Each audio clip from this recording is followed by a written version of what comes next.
Welcome to public TV news. బులెటిన్ల ముందుగా headlines. రుణం చెల్లించలేదని రైతులపై బ్యాంక్ అధికారుల దౌర్జన్యం. రైతు ఇంటి తలుపులు తొలగించిన బ్యాంక్ అధికారులు. తిరుమల లడ్డులో కల్తీ నెయ్యి దోషులను వెంటనే శిక్షించాలి. ములుగు జిల్లా కేంద్రంలోని సీసీటీవీ కమాండ్ కంట్రోల్ రూమ్లో సీసీ కెమెరాలను ప్రారంభించిన మంత్రి సీతక్క. మహిళలకు ఉచిత బస్సు ప్రయాణం వలన రిక్వెస్ట్ స్టాప్లో బస్సులు ఆపడం లేదంటున్న విద్యార్థులు, మహిళలు. అంతరాష్ట్ర గంజాయి ముఠా అరెస్టు. రూపాయలు 2.25 కోట్ల విలువ చేసే గంజాయి స్వాధీనం. బంగాళాఖాతంలో బలహీనపడిన అల్పపీడనం.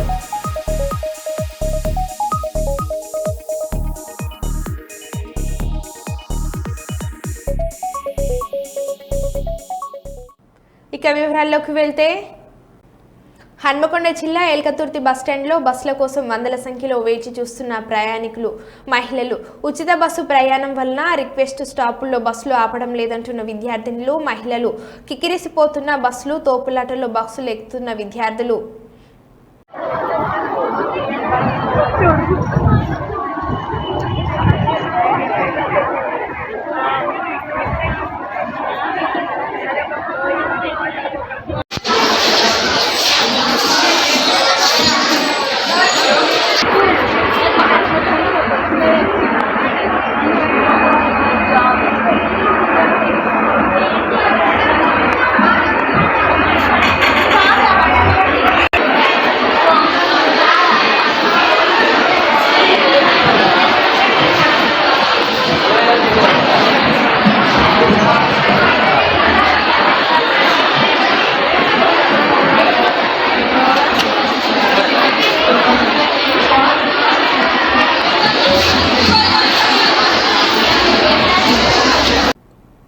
సనాతన ధర్మ రక్షణకు వందే భారత్లో తిరుపతి ప్రయాణం.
హైదరాబాద్ పాత బస్తీ పహాడి షరీఫ్ ప్రధాన రహదారిలో కెమెరాకు చిక్కిన అద్భుత దృశ్యాలు.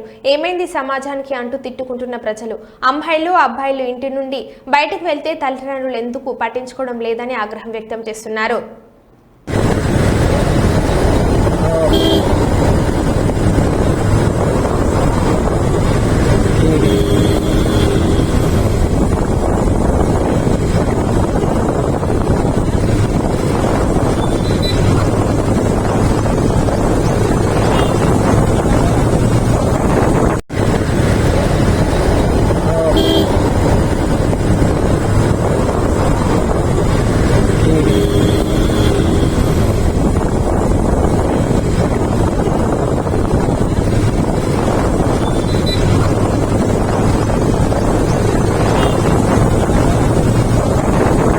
చిత్తూరు జిల్లా పాలమనేరు మొగ్లిఘాట్లో రోడ్డు ప్రమాదం. ఆగి ఉన్న లారీని రాసుకుంటూ వెళ్లిన చక్కెర లోడ్తో వెళ్తున్న లారీ డీజిల్ లీక్ అవడంతో మంటలు అంటుకొని ఆగి ఉన్న లారీ క్లీనర్ మృతి. చక్కెర లోడు బోల్తా పడడంతో లారీ డ్రైవర్ మృతి, మరొక వ్యక్తికి గాయాలు. రాత్రి 2 గంటల సమయంలో సంఘటన. హుటాహుటిన సంఘటన స్థలానికి చేరుకొని మంటలార్పిన అగ్నిమాపక సిబ్బంది. వరుస ప్రమాదాలతో బెంబేలెత్తుతున్న మొగ్లిఘాట్ రోడ్డు 20 రోజుల వ్యవధిలో 3వ ప్రమాదం.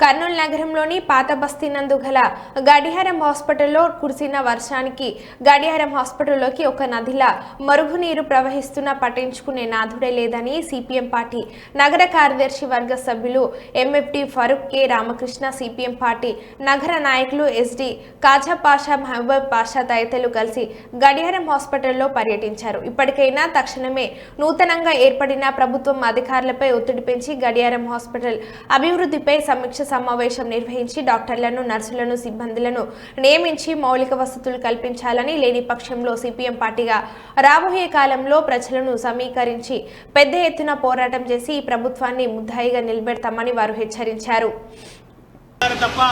మొన్న కూడా టీజీ భరత్ గారు వచ్చి హాస్పిటల్ విజిట్ చేసిపోయారు తప్ప ఎటువంటి సమస్య కూడా పరిష్కారం కాలేదు. ఇక్కడ వస్తున్న వాళ్ళందరూ కూడా పేద, దళిత, బడుగు బలిగిన వర్గాలకు సంబంధించిన ప్రజలు వచ్చి అనేక గ్రామాల నుంచి ఇక్కడ ఆపరేషన్ చేసుకోవడానికి వస్తారు.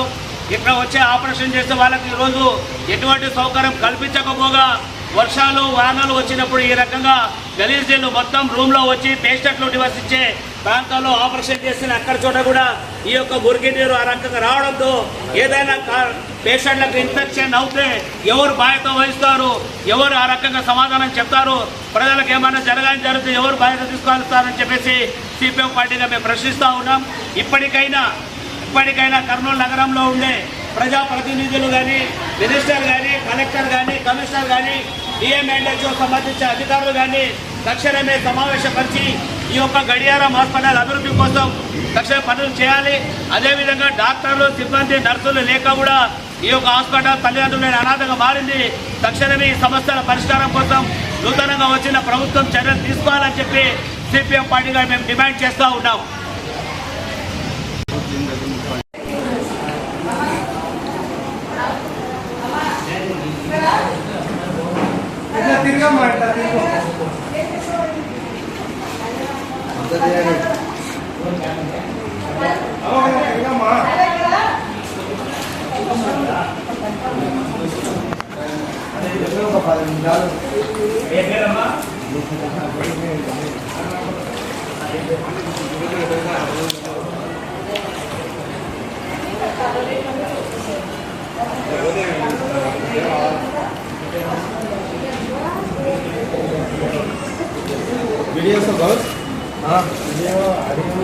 వీడియో ఆడి అన్నీ వీడియో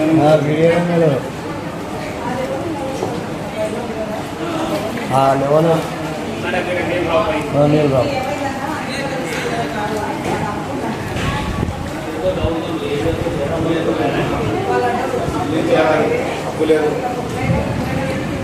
అసలు అబ్బాయి లేదు.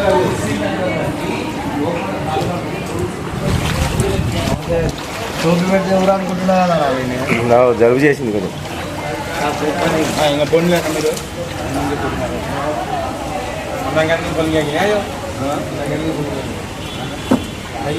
ఓపెనింగ్ కదా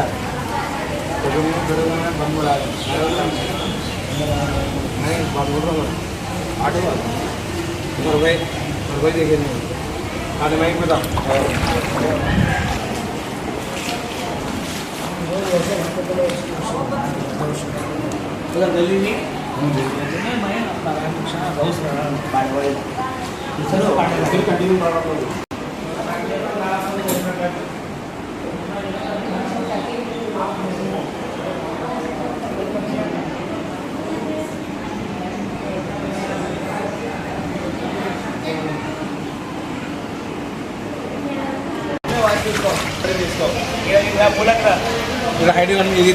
రుణం చెల్లించడం లేదంటూ డీసీసీ బ్యాంక్ అధికారుల అత్యుత్సాహం.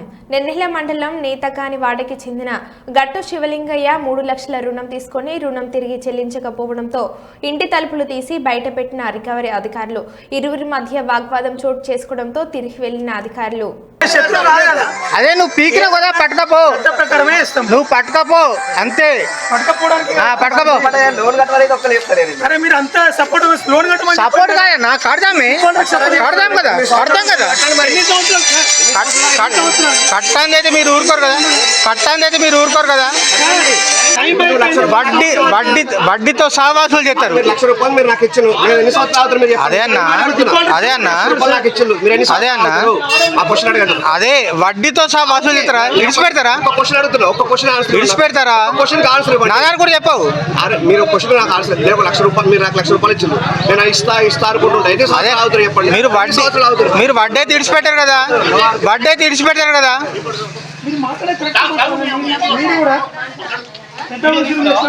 ఎంకరేజింగ్ ఫర్ సూసైడ్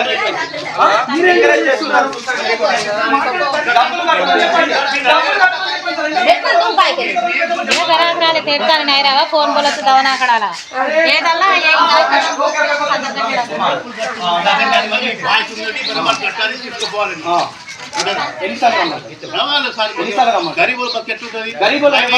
పెళ్లి చేసిండు. పెళ్లికి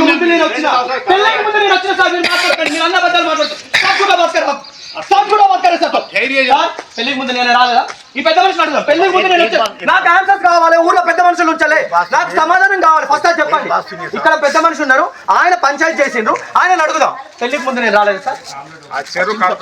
ఎన్ని రోజులు టైం ఇచ్చారు సార్?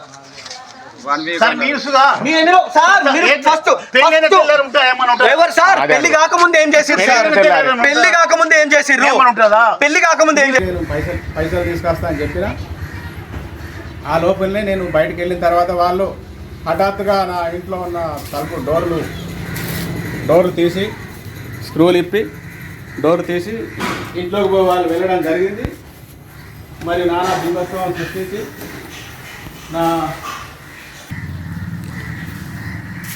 ఈరోజు దాదాపు 8 నుంచి 9 గంటల ప్రాంతంలో మరి నెన్నెల మండల హెడ్ క్వార్టర్కు మరి ఈ యొక్క సహకార బ్యాంక్ సిబ్బంది మరి గట్టు శివలింగయ్య ఇంటికి వచ్చేసి మరి మేము మా తల్లిగారైన లక్ష్మి గారి మీద మేము లోన్ తీసుకున్నటువంటి వాస్తవం. తీసుకున్నాం, మేము తీసుకోవాలని చెప్పడం లేదు, మేము కడతానే ఉన్నాం. వచ్చినప్పుడు ఎప్పుడు వచ్చేసినా కూడా ఎంత ఉంటే ఆ అమౌంట్ను బట్టి మేము కడతానే ఉన్నాం.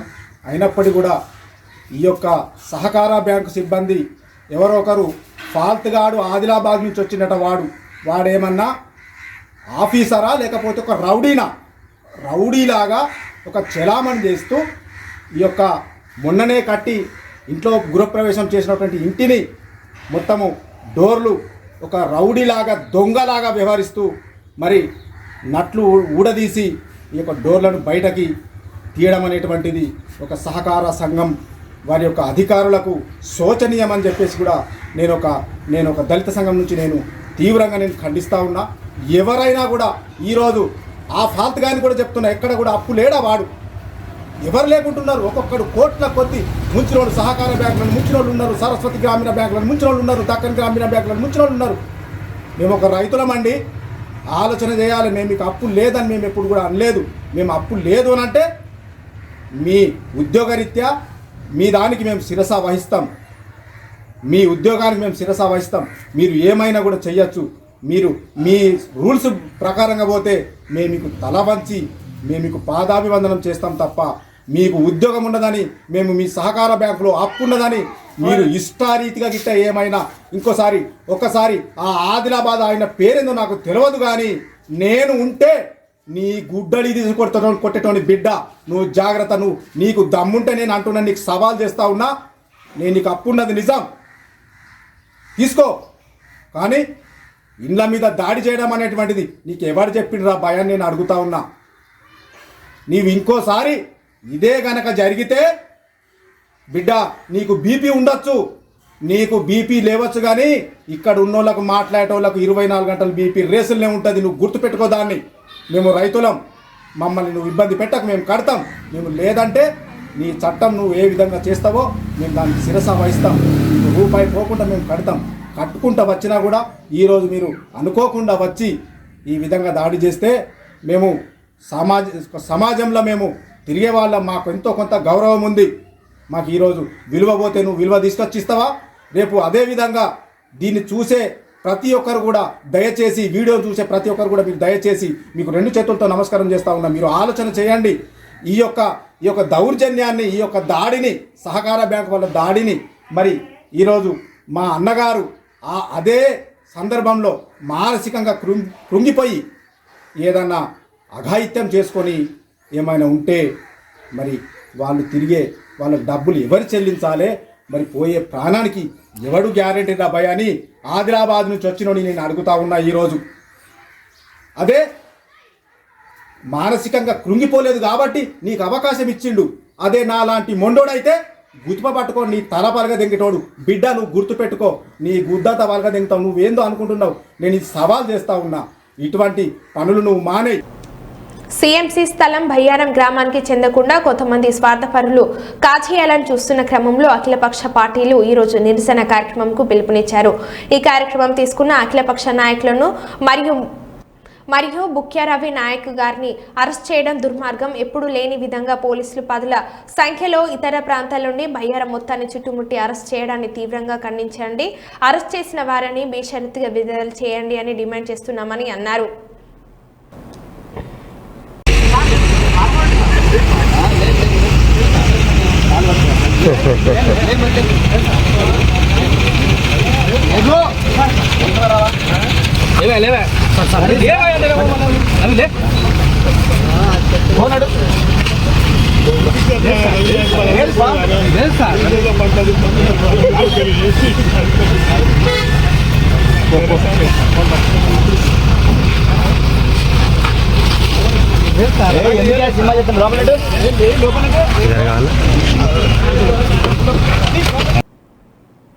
ఆంధ్ర ఒరిస్సా బార్డర్ నుంచి మహారాష్ట్ర బుల్దానా ధూలే జిల్లాకు తరలి వస్తున్న గంజాయి కంటైనర్ను తలమడుగు మండలం లక్ష్మీపూర్ చెక్పోస్టు వద్ద స్వాధీనం చేసుకున్నట్లు పేర్కొన్నారు. దాదాపు 900 కిలోల గంజాయి స్వాధీనం చేసుకున్నామని, దీని విలువ 2.25 కోట్లు ఉంటుందని అన్నారు. 8 మందిపై కేసు, 2ని అరెస్ట్ చేశామని తెలిపారు.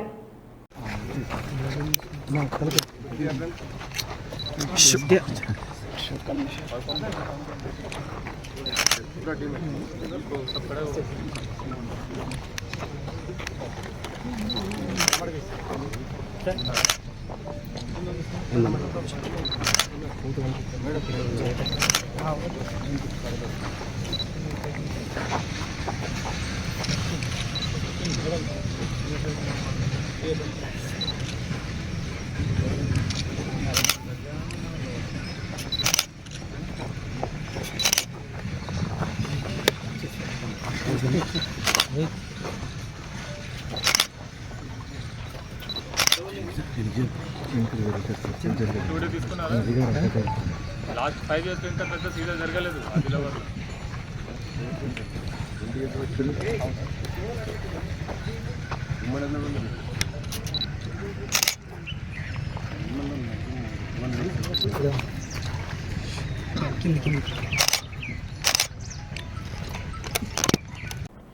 అల్లూరు జిల్లా రంపచోడవరం నియోజకవర్గం సంఘటన జరిగి 4 రోజులైనా లభించని మెడికల్ విద్యార్థి హరదీప్ ఆచూకీ. మారేడుమిల్లి జలతరంగిలోని వాగులో గల్లంతైన మెడికల్ విద్యార్థి హరదీప్ కోసం విస్తృతంగా గాలిస్తున్నారు. జిల్లా కలెక్టర్ దినేష్ కుమార్ ఆదేశాలతో రంపచోడవరం ఏఎస్పీ జగదీష్ ఆడపల్లి ఆధ్వర్యంలో జలతరంగిణి నుండి పాలమనేరు వాగు వరకు ఎన్డీఆర్ఎఫ్, సిఆర్పీఎఫ్, ఫైర్ ఫారెస్ట్ సిబ్బంది మరియు రెవెన్యూ పోలీస్ సిబ్బంది సాంకేతిక పరమైన డ్రోన్ల సహాయంతో ముమ్మరంగా గాలిస్తున్నారు. అవును, ఇప్పుడు ఇక్కడ ఇన్సిడెంట్ ఎప్పుడు లేదు కదా, ఇక్కడ చనిపోవడం చాలా వెళ్తాం.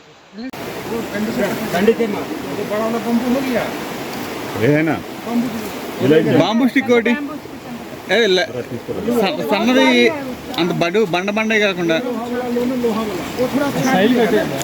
కొట్టే సైడ్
రాష్ట్ర ప్రభుత్వం అంచెలంచెలుగా అభివృద్ధి కార్యక్రమాలను సంతృప్త స్థాయిలో పూర్తి చేయడం జరుగుతుంది.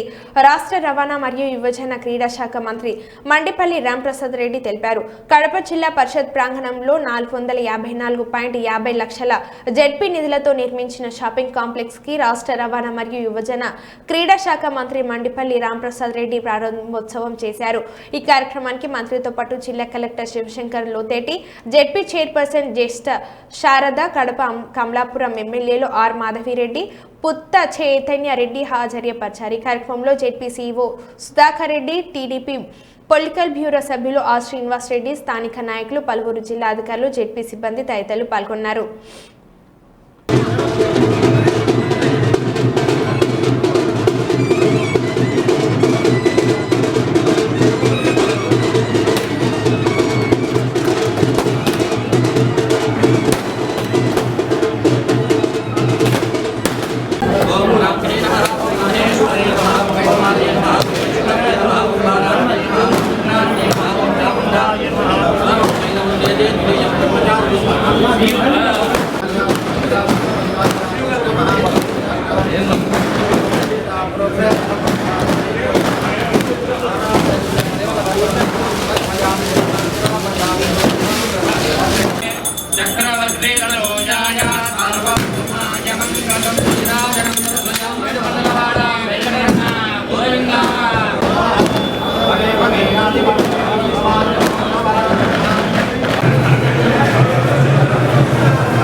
కార్యక్రమాన్ని చేపడుతున్నాం. వాడవాడల్లో ప్రభుత్వం యొక్క పనితీరుపై గత 100 రోజుల్లో ఏవైతే సంక్షేమ పథకాలు, అభివృద్ధి ఫలాలు ఈ ప్రజలకు అందాయో సమీక్షించుకుంటూ మేము ప్రజల్లోకి వెళ్తున్నాం. ఎక్కడ చూసినా ఆశేష స్పందన ఉంది. ముఖ్యంగా గత ఎన్నికలకు ముందు ఏవైతే హామీలు ఇచ్చామో అవి తూచా తప్పకుండా ఈ రాష్ట్ర ప్రజలకు అందించాము. అందుకే గర్వంగా ప్రజల మధ్యకు వెళ్తున్నామని గర్వంగా చెప్తున్నాం. ముఖ్యంగా మీ అందరికీ తెలుసు, కూటమి ప్రభుత్వం ఏర్పాటైన తర్వాత పెద్దలు చంద్రబాబు నాయుడు గారి నాయకత్వంలో రాష్ట్ర ప్రభుత్వం ఏర్పాటైంది. ఏవైతే సంక్షేమ ఫలాలు ఇస్తామని చెప్పామో అవన్నీ ఇంటింటికి అందిస్తున్నాం. ముఖ్యంగా 4,000 రూపాయలు పెన్షన్ మీ అందరికీ తెలుసు. గత ప్రభుత్వంలో 5 సంవత్సరాలు 250 రూపాయలు పెంచుకుంటూ పోతే ఈ ప్రభుత్వం ఏర్పాటైన తర్వాత ఒకేసారి 4,000 రూపాయలు పెన్షన్ చేయడం జరిగింది. 65 లక్షల లబ్ధిదారులకు ఈ రాష్ట్రంలో పెన్షన్ పథకాన్ని తీసుకొచ్చాం. అలాగే నిరుద్యోగుల విషయానికి వస్తే రాష్ట్రంలో గత 5 సంవత్సరాల్లో ఒక్కటి కూడా పర్మనెంట్ ఉద్యోగం ఇచ్చిన పాపాన పోలేదు జగన్మోహన్ రెడ్డి ప్రభుత్వం. మేము ప్రభుత్వంలోకి వచ్చిన తర్వాత 1వ క్యాబినెట్లోనే డిఎస్సిపై సీఎం గారు సంతకం చేయడం, అలాగే మంత్రివర్గంలో కూడా ఆమోదించడం జరిగింది. అతి త్వరలోనే 16,500 డిఎస్సి ఉద్యోగాలు భర్తీ చేస్తున్నాం రాష్ట్ర ప్రభుత్వంలో. ముఖ్యంగా ఈ రాష్ట్రంలో ఏవైతే చెప్పామో అవి చేసి చూపిస్తున్నాం.